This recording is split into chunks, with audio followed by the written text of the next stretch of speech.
बिस्मिल्लाहिर्रहमानिर्रहीम। अज़ीज़ तलबा, क्लास 7 इस्लामियात का टेस्ट पेपर हिस्सा मुख्तसर जवाबात के सवाल का सवाल नंबर 5 आपको आपके टेस्ट पेपर के मुताबिक तैयारी के लिए दिया जा रहा है। सवाल है, मसाजिद आबाद करने वालों के बारे में अल्लाह ताला का क्या हुक्म है। मसाजिद आबाद करने वालों के बारे में अल्लाह ताला का क्या हुक्म है। जवाब है, कुरान पाक में इरशाद है, बेशक अल्लाह की मसाजिद को वही लोग आबाद करते हैं जो अल्लाह और क़यामत के दिन पर ईमान रखते हैं। इसकी अच्छे से तैयारी करेंगे। सवाल नंबर 6 है आपके टेस्ट पेपर के मुताबिक, मुआहदा मीसाक मदीना कब तय हुआ। मुआहदा मीसाक मदीना कब तय हुआ। जवाब इसका इस तरह लिखेंगे, मीसाक मदीना हिजरत के पहले साल 623 ईस्वी में तय पाया। मीसाक मदीना हिजरत के पहले साल 623 ईस्वी यानी कि हज़रत ईसा अलैहिस्सलाम का जो साल होता है ईस्वी, उसमें तय पाया। हिस्सा जो तफसीली जवाबात, उसका सवाल नंबर हमारे पास 16 है तैयारी के लिए। उसका सवाल है, मस्जिद की अहमियत बयान करें। मस्जिद की अहमियत बयान करें। जवाब है, नबी करीम सल्लल्लाहु अलैहि वसल्लम ने मस्जिद की अहमियत को वाज़े करते हुए फरमाया कि जब तुम किसी शख्स को देखो कि वो हर वक्त नमाज के लिए मस्जिद जाने का ख्याल रखने लगा है तो उसके मुतालिक तुम ईमान की गवाही दे सकते हो। सवाल नंबर 17 आपके लिए तैयारी के लिए है, जनाजे के माना क्या हैं। जनाजे के माना क्या हैं। कुल्लु नफ्सिन ज़ाइक़तुल मौत का तर्जुमा लिखें। जवाब इसका इस तरह लिखेंगे, जनाजे के माने हैं मैयत या वो चारपाई जिस पर मैयत को लिटाया जाता है, और कुल्लु नफ्सिन ज़ाइक़तुल मौत का मतलब या उसका तर्जुमा इस तरह लिखेंगे कि हर जानदार को मौत का मज़ा चखना है। ये इस सवाल का जवाब हो जाएगा तलबा। इसकी अच्छे से तैयारी। अजीज़ तलबा, क्लास 7 के उर्दू के टेस्ट पेपर में आपको एक ख़त दिया गया है, जो आपने ख़त लिखना है अपने अपने अब्बू को।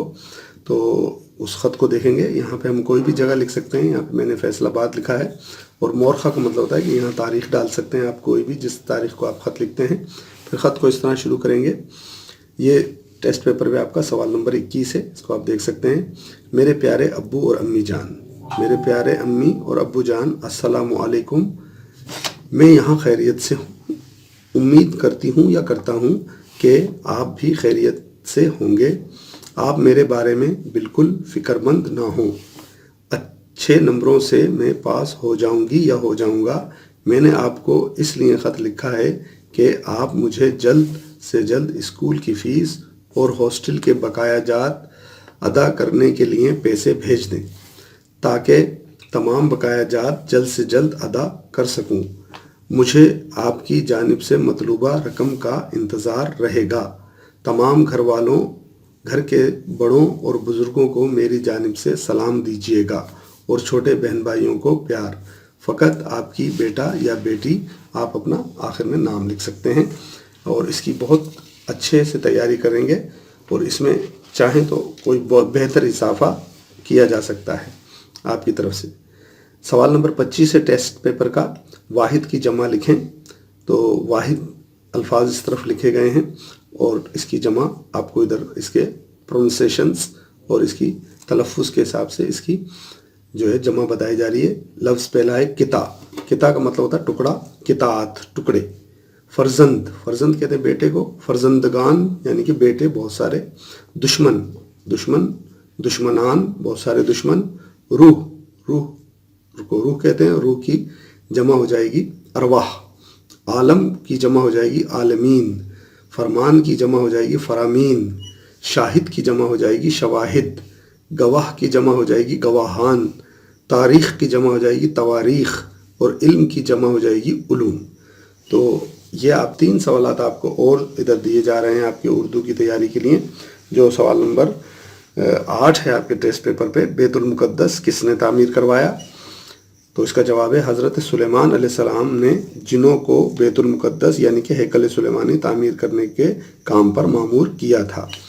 सवाल नंबर 9 आपका है, हज़रत सुलेमान अलैहिस्सलाम को कौन कौन सी नेमतें अता की गई थीं। हज़रत सुलेमान अलैहिस्सलाम को कौन कौन सी नेमतें अता की गई थीं। जवाब इसका होगा, हज़रत सुलेमान अलैहिस्सलाम को अल्लाह ताला ने नहायत वसी और अरीज़ सल्तनत का बादशाह बनाया था, और न सिर्फ इंसानों बल्कि जानवरों, परिंदों, जिन्नात, बल्कि हवा तक को आप अलैहिस्सलाम का ताबे कर दिया था। अल्लाह ने उन्हें इतनी अजीम सल्तनत बख्शने के साथ साथ हिकमत और गैर मामूली कुव्वत फ़ैसला भी अता फरमाई थी। अगला सवाल आपके लिए है, सवाल नंबर 12 है ये आपके टेस्ट पेपर का। किसने पलक झपकते में मलका बिल्कीस का तख्त हासिल कर दिया? किसने पलक झपकते में मलका बिल्कीस का तख्त हाजिर कर दिया? जवाब है इसका, एक शख्स आसिफ बरखिया जो किताबुल्लाह का इल्म रखता था, कहा कि मैं पलक झपकते में तख्त यहाँ ला सकता हूँ और अगले ही लम्हे तख्त वहाँ मौजूद था। ये सवाल का जवाब होगा कि एक शख्स था आसिफ बरखिया जिसने पलक झपकते में मलका बिल्कीस का तख्त आपके सामने हाजिर कर दिया था। क्लास 7 इंग्लिश के टेस्ट पेपर का सवाल नंबर 19 है, जिसमें एक लेटर लिखना है आपको अपने वालिद को हॉस्टल की पेमेंट्स और आपके स्कूल के जो ड्यूज़ हैं उसको अदा करने के लिए। तो लेटर जो है वो इस तरह लिखेंगे, पहले ऊपर देख लेंगे इस तरह लेटर, फिर इधर लिखेंगे नेशनल हॉस्टल हैदराबाद और डेट भी डाल सकते हैं यहाँ पे आप। फिर उसके बाद लिखेंगे my dear father. My dear father लिखने के बाद यहाँ से हम शुरू करेंगे, पैराग्राफ में थोड़ी सी यहाँ जगह देंगे, फिर उसके बाद यहाँ से पैराग्राफ शुरू करेंगे। पहले लिखेंगे टुडे यानी कि आज। आई रिसीव्ड मुझे मौसूल हुआ, योर लेटर आपका ख़त। आज मुझे आपका ख़त मौसूल हुआ। आई फील ग्रेट प्लेजर मुझे बहुत ही ज़्यादा खुशी महसूस हो रही है। टू इन्फॉर्म यू आपको इन्फॉर्म करते हुए या आपको इतला देते हुए, दैट के आई गॉट गुड्स मार्क्स मैंने बहुत ज़्यादा अच्छे नंबर हासिल किए हैं इन क्लास टेस्ट अपनी क्लास की जो टेस्ट हैं उसमें। I passed in all subjects मैं तमाम सब्जेक्ट्स में पास हो गया हूँ। नेक्स्ट पैरा बनाएंगे लाइन छोड़ने के बाद, इसमें भी थोड़ी सी जगह छोड़ेंगे, फिर यहाँ से शुरू करेंगे। काइंडली सेंड मी मेहरबानी करके मुझे भेज दें 1000 रुपये फॉर एक्सपेंसेस अखराजात के लिए, ऑफ बुक्स यानी कि किताबों के लिए, एंड स्कूल फ़ी और school fees, and hostel dues और हॉस्टल के ड्यूज़ अदा करने के लिए। Convey my best record to mummy मेरी बेहतरीन जो दुआएं और मेरी बेहतरीन जो तमन्नाएं या आरजुएं हैं वो मेरी वालदा के लिए उन तक पहुंचा दीजिएगा। योर लविंग डॉटर्स सन आपका प्यारा बेटा या बेटी, नाम लिखेंगे, फादर नेम लिखेंगे, क्लास लिख देंगे और उसकी डेट लिख देंगे। इस तरह आपका खत मुकम्मल हो जाएगा। अगला सवाल है question number 22, write the plural of the singular. Plural singular है मतलब सिंगुलर माने वाहिद और प्लूरल माने जमा। लफ्ज़ है पहला पार्सल, पार्सल्स, एक्टिविटी, एक्टिविटीज़।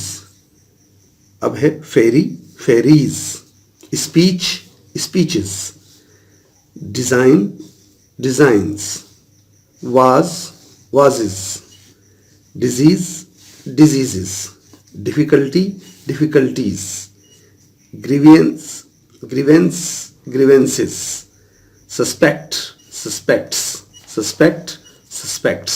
तो इसको आप इसी तरीके से इसकी जो है वो सिंगुलर की प्लूरल बनाने की मशक करेंगे।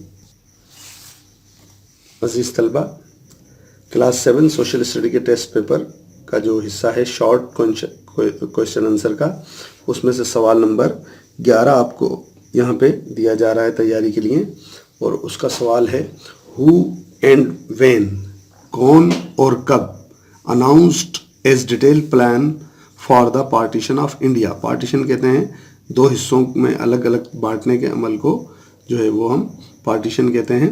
तो इंडिया का जो तकसीम थी, पार्टीशन में तकसीम, कि इंडिया की तकसीम का जो प्लान यानी कि मंसूबा था, डिटेल प्लान यानी कि वो तफसीली मंसूबा, वो कब और कहाँ अनाउंस हुआ। हु एंड व्हेन अनाउंस्ड, किसने और कब अनाउंस किया इंडिया की तकसीम का जो डिटेल तफसीली जो मंसूबा है वो किसने और कब अनाउंस किया। जवाब इसका होगा Lord Mountbatten. Lord Mountbatten announced, Lord Mountbatten ने अनाउंस किया अ डिटेल प्लान, एक तफसीली मंसूबा, for the partition of India, India की तकसीम का, ऑन 23rd को 1947, ये 23 तारीख को 1947, 23 तारीख को उसने ये जो है अनाउंस किया था लॉर्ड माउंटबेटन ने। सवाल नंबर 12 है when was announced the independence of Pakistan and India. When was announced the independence of Pakistan and India, कब पाकिस्तान और इंडिया की आज़ादी का ऐलान किया गया? आज़ादी का ऐलान, इंडिया और पाकिस्तान की आज़ादी का ऐलान कब किया गया? इसका जवाब है the independence of Pakistan and India, Pakistan और इंडिया की आज़ादी वाज अनाउंस्ड, उसका ऐलान किया गया एट द मिडनाइट, आधी रात को, ऑफ 14th एंड 15th अगस्त 1947, 14 और 15 अगस्त की दरमियानी रात को 1947 में। 1947 की 14 और 15 अगस्त की दरमियानी रात को जो है पाकिस्तान और इंडिया की आज़ादी का ऐलान किया गया। सवाल नंबर 13 है आपका, इसमें उसको देखेंगे। Question number 13, who was the last viceroy of India? Viceroy जो एक ओहदे वहाँ पे गवर्नर की तरह ओहदेदार होता था, उसको वाइसराय कहते थे। तो क्वेश्चन नंबर 13 है, who was the last viceroy of India? Viceroy of India, India का आखिरी वाइसराय कौन था? तो इसका नाम वही है, Lord Mountbatten. Lord Mountbatten was appointed as the last viceroy of India. Lord Mountbatten को इंडिया का आखिरी वाइसराय मुकर्रर किया गया था या उसका तकर्रुर किया गया था। क्वेश्चन नंबर 14 है, when Lord Mountbatten was appointed as viceroy of India. When Lord Mountbatten was appointed as viceroy of India, India का वाइसराय लॉर्ड माउंटबेटन को कब तकर्रुर किया गया था? लॉर्ड माउंटबेटन का जो तकर्रुर है इंडिया के वाइसराय की हैसियत से वो कब किया गया था? Lord Mountbatten was appointed as the last viceroy of India in March 1947। Lord Mountbatten का तकर्रुर इंडिया के आखिरी वाइसराय की हैसियत से मार्च 1947 में किया गया था। अजीज़ तलबा, क्लास 7 का साइंस का टेस्ट पेपर का सवाल नंबर 13 है जो आपको तैयारी के लिए यहाँ दिया जा रहा है। How many bones are there in a human body? Human body का मतलब होता है इंसान का जिस्म, और बोन्स माने होती हैं हड्डियाँ। हाउ मेनी माने कितनी, इंसान जिस्म में या इंसान के जिस्म में कितनी हड्डियाँ होती हैं? इसका जवाब है there are 206 bones in a human body. इंसान के जिस्म में 206 हड्डियाँ होती हैं। इंसान के जिस्म में 206 हड्डियाँ होती हैं। सवाल नंबर 14 है आपके पास यहाँ पे टेस्ट पेपर के मुताबिक, what are the 4 types of bones? What are माने क्या होती हैं?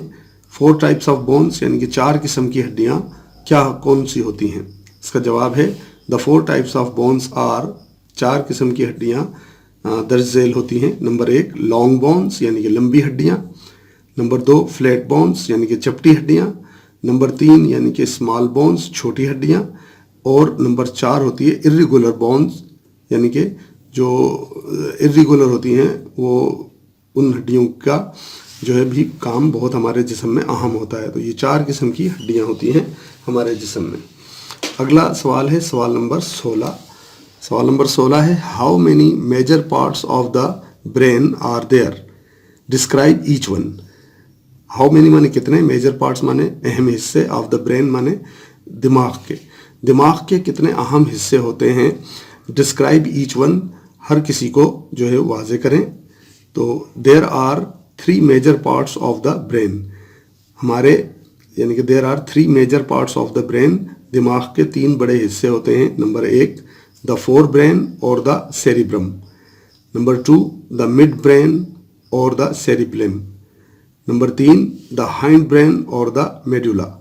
ये हमारे 3 जो हैं टाइप के ब्रेन के हिस्से होते हैं, यानी कि 3 अतराफ में जो हमारा दिमाग होता है उसके ये हिस्से होते हैं 3 किस्म के। अगला जो है अब हम इसको एक एक करके जो है वो डिफाइन करेंगे, क्योंकि इसको डिफाइन करने का कहा है। द फोर ब्रेन और द सेरिब्रम क्या होता है? The cerebrum controls and coordinates information from the environment through the ears, nose, tongue, eyes and the skin. Cerebrum जो है वो कंट्रोल करता है और एक राब्ता कायम करता है इंफॉर्मेशंस के साथ, यानी कि इतलात के साथ, माहौल की जो इतलात होती हैं उनके साथ, थ्रू हमारे किस किस चीज़ों के ज़रिए? एयर्स यानी कि कानों के ज़रिए, नाक के ज़रिए, ज़बान और आँखों और हमारी जिल्द के ज़रिए जो है हमारा ये राब्ता रखता है माहौल के साथ। नंबर 2 जो है मिड ब्रेन और द सेरिब्रम। ये जो मिड ब्रेन होता है, सेरिब्रम कहते हैं इसको, ये cerebrum is situated behind the fore brain. ये हमारा फोर ब्रेन जो ऊपर वाला हिस्सा हमने पढ़ा है, इसके बिल्कुल पिछली साइड पर होता है। इट्स कंट्रोल्स, ये कंट्रोल करता है the pasture of the body, ये बॉडी का जो पूरा पेस्चर है उसको कंट्रोल करता है। एंड बैलेंस, और उसमें एक तवाजुन कायम करता है। एंड कोऑर्डिनेट्स, और एक राब्ता कायम करता है मूवमेंट में, यानी कि हरकत में, of the body parts, body जो पार्ट्स होते हैं हमारे, उनकी हरकत में भी ये एक अहम किरदार अदा करता है। अगला हमारा तीसरा जो हिस्सा है वो है द हाइंड ब्रेन और द मेडुला। तो ये तीसरा हिस्सा है हमारे दिमाग का।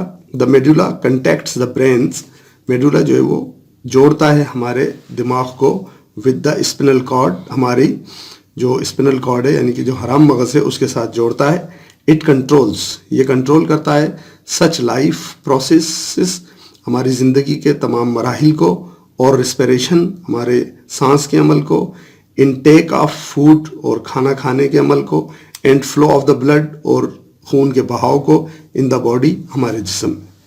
बहुत ही आसान हमारा क्लास 7 का इंग्लिश ग्रामर का टेस्ट पेपर का question number 3, correct the order of the, order कहते हैं तरतीब को, correct the order of the following sentences. मंदरजा झेल जुमलों का हमने तरतीब जो है वो दुरुस्त करनी है। जिस तरह ये लिखा है सिंगिंग दे आर, तो हम कर देंगे दे आर सिंगिंग। अगला जो जुमला है हमारा वो है यू स्टूडेंट ए आर, तो इसको कर देंगे यू आर आ स्टूडेंट। अगला तीसरा जुमला हमारा है ईट्स ग्रेन काउ, तो उसको कर देंगे काउ ईट्स ग्रेन। सीधा कर देंगे जुमलों को, तरतीब सही कर देंगे। अगला जुमला है गोइंग अली बाजार टू, तो हम कर देंगे अली गोइंग टू बाजार। अगला जुमला हमारे पास है बिजी एम आई, उसको हम कर देंगे I am busy, I am busy. अगला छठ जो गलत लिखा है वो है प्ले वी नॉट डू, तो हम लिख देंगे we do not play, we do not play.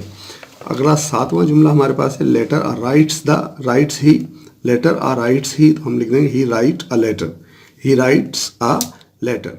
तो यहाँ पे हम इसको इस तरीके से ही राइट्स अ लेटर लिख देंगे। आगे है वेंट कराची टू आई, इसको सीधा करके लिखेंगे I went to Karachi.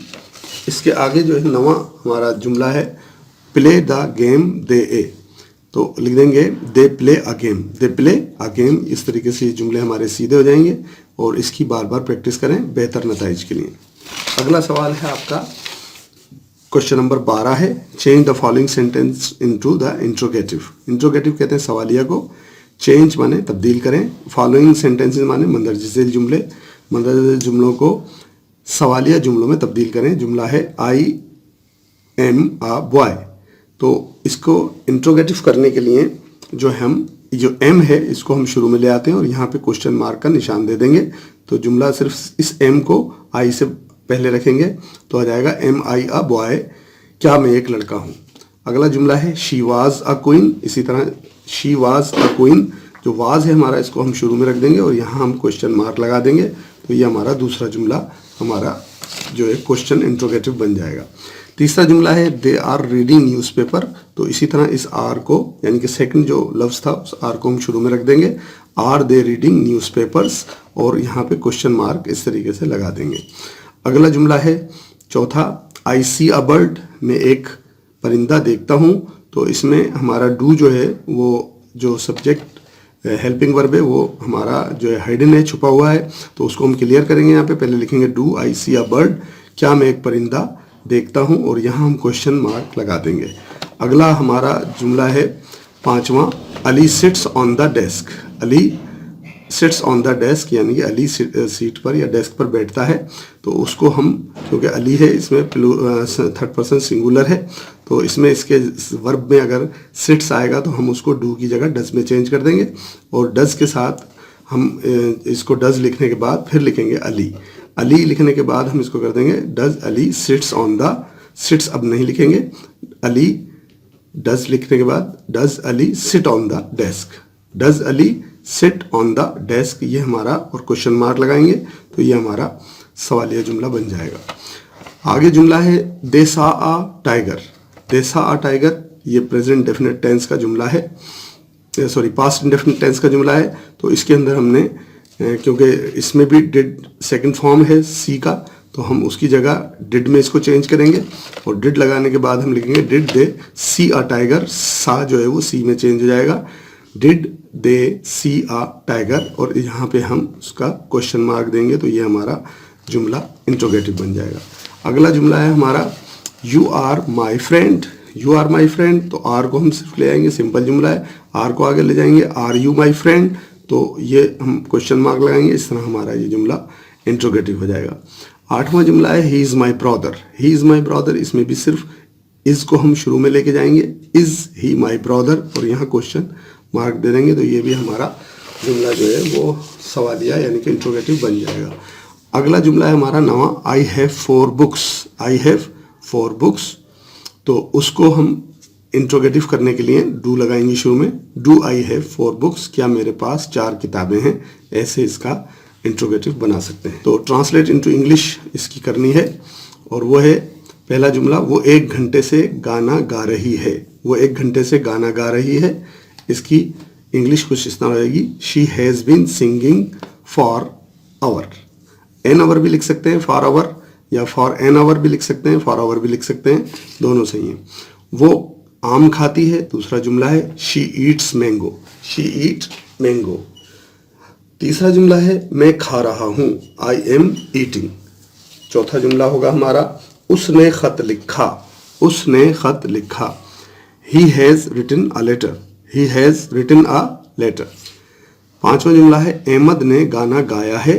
Ahmad ने गाना गाया है, इसको हम इस तरीके से यहाँ पे ट्रांसलेट कर लेंगे, अहमद हैज़ संग अ सॉन्ग। सिंग का 3rd फॉर्म है संग।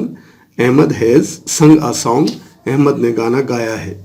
हम कल से जाग रहे हैं, ये छठा जुमला है आपका, और ये इस तरीके से हम करेंगे, we have been waking since yesterday.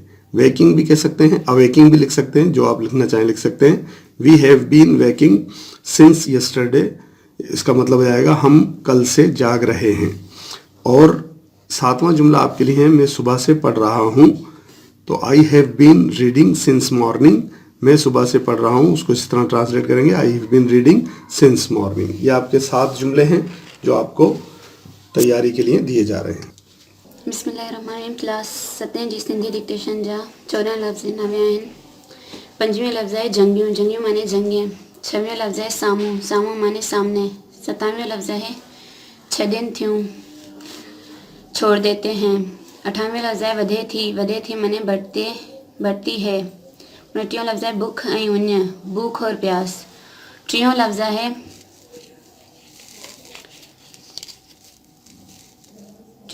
पैदा थे थो, पैदा होता है। 31वां लफ़्ज़ है गुजारण। गुजारण माने गुजारना। 32वां लफ़्ज़ है भरपूर। भरपूर माने भरपूर। 33वां लफ़्ज़ है लखे मुसलमान। लखे मुसलमान माने लाखों मुसलमान। 34वां लफ़्ज़ है नथो मिले, नहीं मिलता। 35वां लफ़्ज़ है दे थो माने देता है। 36वां लफ़्ज़ है मिस्कीनन। मिस्कीनन माने यतीमों। 37वां लफ़्ज़ है भाईपी माने भाईचारा। 38वां लफ़्ज़ है पेरोकारन माने मानने वाले। बिस्मिल्लाहिर्रहमानिर्रहीम। क्लास 7 जी सिंधी डिक्टेशन जा 14 लफ़्ज़ नवे आहिनि। 5वें लफ़्ज़ आहे जंगियूं। जंगियूं माने जंगें। 6वें लफ़्ज़ आहे साम्हूं। साम्हूं माने सामने। 7वें लफ़्ज़ आहे छॾनि थियूं, छोड़ देते हैं। 8वें लफ़्ज़ आहे वधे थी माने बढ़ती है। 29वां लफ़्ज़ है बुख ऐं उञ, भूख और प्यास। 30वां लफ़्ज़ आहे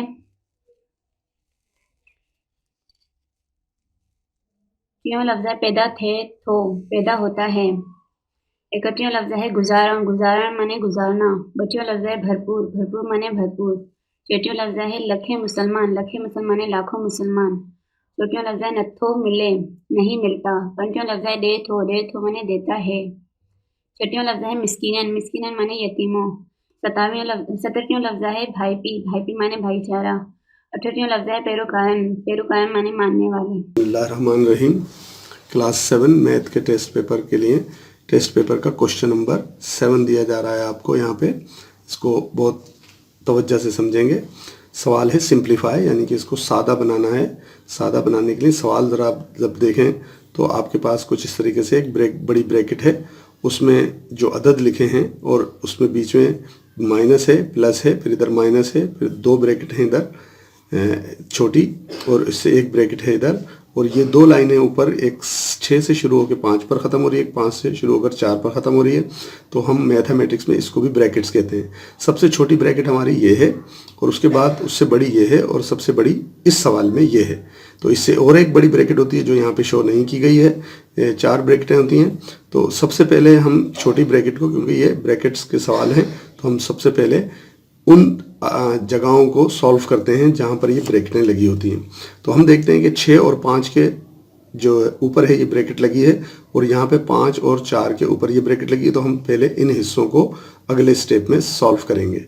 तो सबसे पहले जो है हमारा जो सवाल है यहाँ पे, उसको ज़रा हम देखें तो हमने पूरा सवाल जो है वो इस तरीके से उतार लिया है। गौर से देखें आप, जैसा सवाल ऊपर था उसी तरीके से हमने सवाल को नीचे उतार लिया है। अब क्योंकि इसके ऊपर लाइन थी, यहाँ पे हमने इसको सॉल्व करने के लिए, क्योंकि सबसे पहले हमने इसको ब्रैकेट में बंद कर लिया, क्योंकि हमने इसको सिर्फ इसी को ही सॉल्व करना है। तो 6 में से अगर हम, यानी कि ये 6 है और ये 5 है, तो 6 और 5 में से जब हम 6 के अंदर से 5 निकालेंगे तो कितना बचेगा? 1। तो ये 4 जो है ये इसके साथ यहाँ आ जाएगा। इसके बाद ये जो माइनस है हमारा, वो हम बीच में यहाँ लगा देंगे। फिर ये इसका हिस्सा जो ये है 5 और 4, ये क्योंकि 9 हो जाएंगे, क्योंकि ये जमा है, इधर माइनस था तो इधर प्लस है। तो 5 और 4 9 को हम यहाँ लिख देंगे, ये माइनस जो है हम यहाँ लिख देंगे, और ये 6 को इसी तरीके से उतार देंगे, और 10 को भी प्लस लगा के इसी तरीके से उतार देंगे। अगला स्टेप में हम जाने के लिए इस 4 को और 1 को, दोनों को बीच में प्लस का निशान है, तो प्लस कर देंगे तो 5 हो जाएगा। ये माइनस हमारा यहाँ आ जाएगा। फिर यहाँ पे हम देखते हैं कि माइनस का 9 है और प्लस का 6 है, यानी कि इसका साइन 9 का जो है वो माइनस का है, और प्लस जो है वो 6 का है, 6 जो है वो प्लस का है। तो इसमें से जब हम 6 निकाल देंगे तो माइनस का 3 अंदर हमारे ब्रैकेट में रह जाएगा, और ये प्लस को 10 हम इसी तरह यहाँ पे ऐसे लिख देंगे। अगले स्टेप में जब हम जाते हैं तो 5 को इसी तरह उतार लेते हैं। इस माइनस को इस माइनस के साथ हम मल्टीप्लाई करेंगे तो माइनस माइनस प्लस हो जाएगा। फिर 3 को हम इसी तरह यहाँ उतार देंगे, और प्लस 10 को भी उसी तरीके से दोबारा इस स्टेप में भी उतार लेंगे। आगे जब हमने देखा है कि 5 और 3 दोनों को जब हमने प्लस किया, क्योंकि बीच में प्लस का निशान है, प्लस किया तो वो 8 बन जाएगा, और ये प्लस हम यहाँ लिख देंगे, और ये 10 इसी तरह यहाँ लिख देंगे। अब प्लस का 10 है और प्लस का ही जो है 8 है, इन दोनों को जब हमने प्लस किया तो 18 बन गया। That will the answer of that question. आगे है अगला सवाल आपके टेस्ट पेपर का, क्वेश्चन नंबर 2 है आपके टेस्ट पेपर में, क्लास 7 का। यहाँ पे देखेंगे आप तो यहाँ पे भी ब्रैकेट का सवाल है। एक छोटा ब्रैकेट है, एक ये छोटा ब्रैकेट है, फिर एक बड़ी ब्रैकेट है, इसके आगे जो है डिवीजन का निशान है, और यहाँ 20 दिया हुआ है। इसी सवाल को बिल्कुल इसी तरीके से उतार लेते हैं, और according to the rules of the mathematics हम देखेंगे कि पहले हम ब्रैकेट्स को हल करते हैं, इन दोनों ब्रैकेटों को। तो इनको हल करने के लिए हमने क्या किया कि यहाँ पे जो ये रकम है, इसमें से हमने देखा कि 10 में से हम 5 को अगर निकालें तो सिर्फ 5 बच जाता है। 10 में से 5 को निकाला, 5 बचा, ये 4 जो है हमारा यहाँ आ गया। फिर इस 15 -15 को हमने बिल्कुल इसी तरह उतार लिया, और दूसरे सवाल को भी हमने, यानी कि जो 20 था हमारा, उसको भी हमने इसी तरह डिवीजन का निशान देके उतार लिया। नीचे हमने 20 को बिल्कुल उसी तरीके से उतारा, क्योंकि अभी हम दोबारा हल करेंगे। अब इस 4 को और 5 को हमने मल्टीप्लाई कर दिया तो ये 20 हो गया। जब ये 20 हो गया तो ये प्लस का 20 हो गया, और माइनस का 15 था, तो माइनस के 15 में से हमने 20 में से जब -15 कर दिए तो फिर 5 बचता है। तो हमने इसका सॉल्यूशन 5 से कर लिया, और ये तकसीम का निशान था यहाँ पे 20 के साथ, तो ये ये जो है तकसीम हो जाएगा, यानी कि 20 को अगर हम 5 पर तकसीम करेंगे तो उसका जवाब आएगा 4। जिसका तरीका ये है, रफ अमल में आपको दिखाया है कि 20 को आप अंदर रखेंगे, 5 से तकसीम करेंगे तो 5 चौक 20, ये ख़त्म हो जाएगा, और 4 इसका जवाब आएगा यहाँ पे। तो हम लिख देंगे 20 तकसीम 5 बराबर होता है 4 के। तो 4 जो है इसका, 4 जो है इसका आंसर होगा, जो कि करेक्ट आंसर है। अगला सवाल है क्वेश्चन नंबर 3 आपका, और वो भी बहुत सिंपल है, गौर से इसको समझ लेंगे। सवाल जिस तरीके से लिखा है उसी तरीके से हमने एक दफ़ा उतार लिया है उसको। यहाँ पे हम देखते हैं कि तकसीम है 6 डिवाइडेड बाय 3। तो 6 डिवाइडेड बाय 3 जब होता है, और इधर भी हम देखते हैं कि 8 डिवाइडेड बाय 2 है। तो क्योंकि हम ये जानते हैं कि ज़रब और तकसीम एक दूसरे का उलट अमल होता है, तो अगर तलबा आपको कोई निशान डिवीजन का मिले तो आप उस निशान को मल्टीप्लाई में चेंज करके उसके आगे वाली रकम को जो है उल्टा कर सकते हैं। तो इस 3 के नीचे 1 था, हमने इस डिवीजन के निशान को यहाँ पे मल्टीप्लाई में चेंज कर दिया और इसके नीचे जो 3 के 1 था उसको हम ऊपर ले गए और 3 को हम नीचे ले आए। यही हमने काम यहाँ किया कि हम पहले मल्टीप्लाई का निशान में इसको चेंज किया और फिर ये 2 के नीचे 1 था, 1 को ऊपर ले गए और 2 को नीचे ले गए। अब इस स्टेप में हमने 3 को इस 2 से काट दिया, इस 2 को इस 4 से कैंसिल किया, तो ये काटा। तो अब यहाँ पे जो है 3 एकम 3 और 3 दूनी 6 हो गया और यहाँ पे 2 एकम 2, 2 दूनी 4 हो गया। तो अब यहाँ जो है 2 को 1 से दिया तो 2 एकम 2 यहाँ लिख दिया, ये मल्टीप्लाई का निशान दिया, इस 5 को यहाँ उतार दिया। ये प्लस जो बीच में था हमने इसको यहाँ लिखा, यहाँ 4 रह गया था उसको हमने यहाँ लिखा और यहाँ कुछ नहीं था, यानी कि ये 4 एकम 4 हुआ और ये -3 यहाँ आ गया, ये माइनस था और ये 3 था तो यहाँ -3 आ गया। फिर अगला हमने क्योंकि इस ब्रैकेट को सॉल्व कर लिया तो ब्रैकेट को इग्नोर करके फिर हम आगे हमने लिख दिया मल्टीप्लाई बाय 5। अब अगला देखते हैं कि 2 पंजे 10, यानी कि इस ब्रैकेट को भी हम सॉल्व कर रहे हैं तो इसको दिया 2 पंजे 10 तो ये 10 बन गया। इसको क्योंकि ये माइनस का 3 है और प्लस का 4 है, यानी कि 4 - 3 का मतलब हो गया कि उसमें से 4 में से 3 गया तो 1 बचा। फिर 5 हमने प्लस मल्टीप्लाई करके यहाँ मल्टीप्लाई के निशान के साथ यहाँ लिख दिया। अब ये 5 दूनी 10 यहाँ आ गया और ये 4 में से 3 गया तो 1 यहाँ आ गया और ये 5 यहाँ आ गया। अब ये प्लस का 10 है, ये प्लस का 1 है। अब पहले हमने 5 को 1 के साथ मल्टीप्लाई किया, 5 एकम 5, फिर 10 और 5 को यानी कि 10 और 5 को हमने प्लस कर दिया तो 15 आ गया। तो 15 इसका जवाब है। अजीज तलबा, अगला सवाल क्वेश्चन नंबर 10 है, express the following terminating decimal fractions as the rational numbers. इसका मतलब ये है कि हम जो है कुछ ऐसा करेंगे इसके अंदर कि जो हमारा इसका डेसिमल नंबर है वो हमारा जो है रैशनल नंबर्स में, यानी कि विदाउट जो है वो रैशनल नंबर के अंदर आ जाए और उसमें डेसिमल का निशान यानी कि अशारिया का निशान ना हो। इस तरीके से हमने इसको हल करना है। तो इस तरीके से पहला सवाल हमने यहाँ पे स्टेप ये किया कि पहले सवाल को उसी तरीके से हमने उतार लिया है। और इसका तरीका ये होता है कि अजीज़ तलबा, जब हम किसी डेसिमल यानी कि अशारिया वाली रकम को सॉल्व करते हैं तो उसका तरीका ये है कि सबसे पहले हम उसके नीचे जो है डिवाइड की लाइन लगाते हैं और ऊपर देखते हैं कि अशारिया का जो निशान है उसको हम कैंसिल कर देते हैं, हटा देते हैं और उसकी जगह नीचे 1 लगा देते हैं। अगर ये अमल हमें नीचे की रकम में करना हो तो हम ऊपर ऐसा करते हैं, और अगर ऊपर की रकम से करना हो तो नीचे ऐसा करते हैं। तो अभी क्योंकि ये रकम हमने नीचे बढ़ानी है तो हमने यहाँ से अशारिया हटाने के बाद इसका 1 यहाँ पे लगा दिया और फिर अशारिया के बाद हमने अदद गिनने हैं कि वो कितने अदद थे। तो यहाँ पे हमने गिना 1 और 2, तो जितने अदद होते हैं अशारिया के बाद उतने हम 0 लगा देते हैं। तो हमने 2 0 यहाँ बढ़ा दिए। इसी तरीके से जब ये रकम बन गई हमारी 605 और ये बन गई 100 नीचे। अब हमने इसको काटा है किससे 5 से, 5 से काटा है, 5 दूनी 10 और ये 0 आ गया, 5 दूनी 10 यानी कि 5 20, ये 100 कट गया पूरा। और इसको भी 5 से ही काटा है, 5 एकम 5, 1 इधर बचा, 5 दूनी 10 और 5 एकम 5, तो ये 121/20 हमारा बन जाता है। ऊपर 120 है और फिर नीचे जो है वो 20 है। तो इसको हमने रफ अमल में इधर देखते हैं, 121 को हमने अंदर रखा, 20 से हम तकसीम कर रहे हैं तो ये 6 दफ़ा जाएगा। तो 20 को 20 का पारा 6 तक पढ़ेंगे तो 120 हो जाएगा और फिर 121 में से 120 जाएगा तो 1 बचेगा। तो इस तरह हम इसके जवाब को लिखते हैं। जो रकम ऊपर होती है उसको हम साइड में लिखते हैं और जो रकम नीचे होती है उसको हम ऊपर लिखते हैं और जिस रकम से हम तकसीम कर रहे होते हैं उसको नीचे लिखते हैं। तो ये बन जाएगा 6 सही 1/20 या 6 सही 1/20। That will be the answer of that question.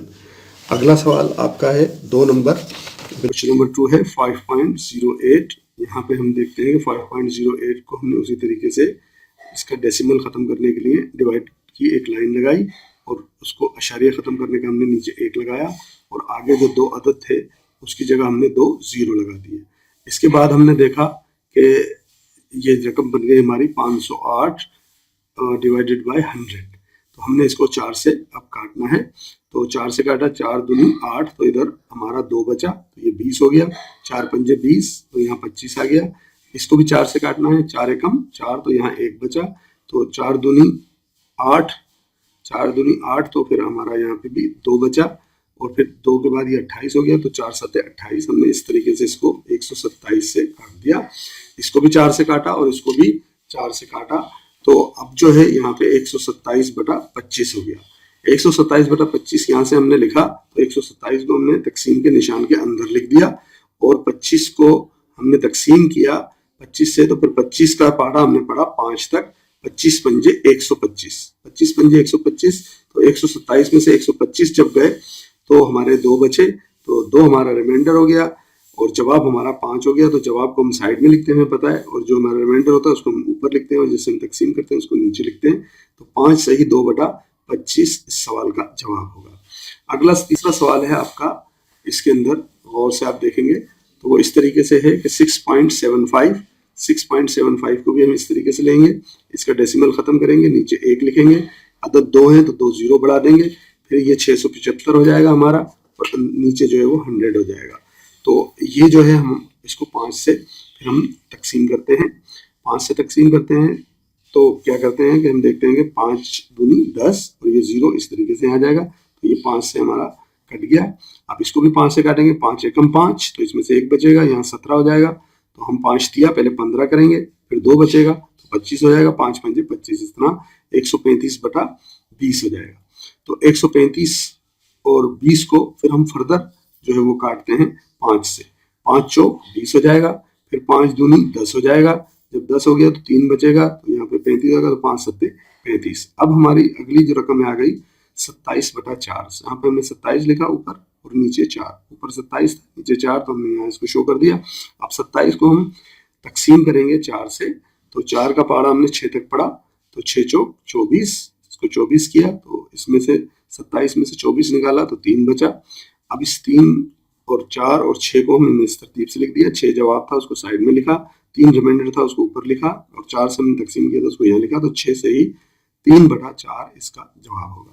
अगला सवाल इसमें आपके पास है 2.25, बहुत आसान सवाल है, इसको भी हम पहले इसी तरह शो करेंगे, फिर उसके बाद इसका डिवाइडेड का निशान लगाने के बाद हम इसका डेसिमल खत्म करेंगे और 1 लगा देंगे, जितने अदद आगे होंगे वो 2 जीरो इसके बढ़ा देंगे। फिर हमने इसको फिर 5 से काटा है, 5 चौक 5 से मतलब जो 25 से, 25 चौक 100 हो जाता है पूरा 25 से, और ये 25 नाम 225 हो जाता है। 25 से काटा, 25 चौक 100 और 25 नाम 225, तो ये 9/4 हो जाएगा। 9 को अंदर रखेंगे, 4 से तकसीम करेंगे तो 4 दूनी 8, 1 बचेगा, 9 में से 8 गया तो 1 बचेगा। तो जवाब हमारा 2 है, साइड में रखेंगे, रिमाइंडर 1 ऊपर रखेंगे और 4 जो है वो नीचे शो करेंगे, तो 2 से ही 1/4 इस सवाल का जवाब हो जाएगा। अजीज तलबा, क्लास 7 क्वेश्चन नंबर 11 है, find the square roots of the following. हमने स्क्वायर रूट लेना है। स्क्वायर रूट का मतलब होता है कि जो रकम दी हो उसका स्क्वायर रूट लेने के लिए हम, स्क्वायर रूट का मतलब है कि हम उसको अंडर रूट की निशानी में शो करेंगे पहले स्टेप में, और फिर उस 25 के हम फैक्टर करेंगे। तो 25 को हमने यहाँ रखा, उसके फैक्टर बनाने के लिए हमने 5 से इसको ज़रब दिया, क्योंकि और किसी पारे से ये 25 जाता नहीं है, तो पूरा तकसीम नहीं होता। हमने 5 से किया, 5 पंजे 25, फिर फर्दर किया 5 एकम 5, तो इसके 2 फैक्टर हमें मिले, 5 और 5, तो 5 पंजे 25 होता है। तो हमने उस रेडिकल यानी कि क्योंकि अंडर रूट लेना है, तो अंडर रूट की निशानी के अंदर हमने ये दोनों फैक्टर इसके लिख देने हैं, क्योंकि ये फैक्टर जोड़ा बनाता है। तो हमने 5 और 5 के ऊपर इसे निशान दे देना है जोड़े का, कि इसका जोड़ा बन गया। जिस चीज़ का जोड़ा बन जाता है हमारे रेडिकल के निशान के अंदर, उसको हम सिंगल करके बाहर निकाल लेते हैं। तो ये 5 हमारा बाहर हो गया, ये इस प्लस भी शो करेगा, माइनस भी शो करेगा, तो प्लस माइनस दोनों हो सकते हैं और जवाब इसका 5 हो जाएगा। अगला सवाल इसी तरीके से आपका स्क्वायर रूट का है 36। 36 को पहले स्क्वायर रूट में हमने शो किया, उसके बाद हमने इसके फैक्टर किए। 36 जो है ये दूसरे किसी पारे से भी जाता है, लेकिन 6 एक ऐसा जो है फिगर है जिससे अगर हम दें तो 36 2 दफ़ा उससे जाता है, 6 6 के 36 और 6 कम 6। तो इस तरह हम देखते हैं कि इसका भी एक जोड़ा बन जाता है रेडिकल के निशान के अंदर। तो जब जोड़ा बन जाता है तो फिर हम इसको भी बाहर निकाल लेते हैं 6 सिंगल करके, और प्लस माइनस के साथ इसको शो करते हैं, जो इस सवाल का जवाब है। अगला सवाल है 64। 64 को हम किसी ऐसे अदद से यहाँ पे इसके रेडिकल में पहले लिखेंगे पहले स्टेप में, फिर उसके बाद इसके जब फैक्टर बनाएंगे तो हम किसी ऐसे अदद से इसको तकसीम करने की कोशिश करेंगे जो इसका जोड़ा बनाए। तो 8 एक ऐसा अदद है जो इसका जोड़ा बनाएगा, 8 अट्ठे 64 और 8 एकम 8, तो 8 अट्ठे 64 हो जाता है हमारा। इसको फिर हम फर्दर इस रेडिकल की निशानी यानी कि जजर की निशानी के अंदर इस जोड़े को शो करते हैं। तो ये जोड़े की निशानी ऊपर लाइन लगा देते हैं, तो ये जोड़ा बन गया, तो इसमें से हमने सिंगल करके 8 को बाहर निकाल लिया, इसको भी प्लस माइनस के साथ शो करेंगे, तो ये इस सवाल का जवाब है। आगे देखते हैं हम, चौथा सवाल है हमारा 121। इसको अंडर रूट की निशानी में पहले लिखेंगे, फिर 121 के यहाँ फैक्टर करेंगे रफ अमल में, और उसको भी हम ये देखते हैं कि कोई ऐसा अदद हम ढूंढते हैं जो 121 को बराबर एक जोड़े में तकसीम करे, तो वो अदद 11 है। 11 11 121, फिर 11 एकम 11, तो 11 को जब हमने 11 से किया तो वो 121 हो गया। तो यहाँ पे हमने रेडिकल के निशान में इसको दोनों को लिखा, तो ये एक जोड़ा बन गया था, तो उसमें से भी हमने एक जोड़े को, इस जोड़े में से एक को बाहर निकाल लिया, उसको प्लस माइनस के साथ शो किया, जो इस सवाल का जवाब है।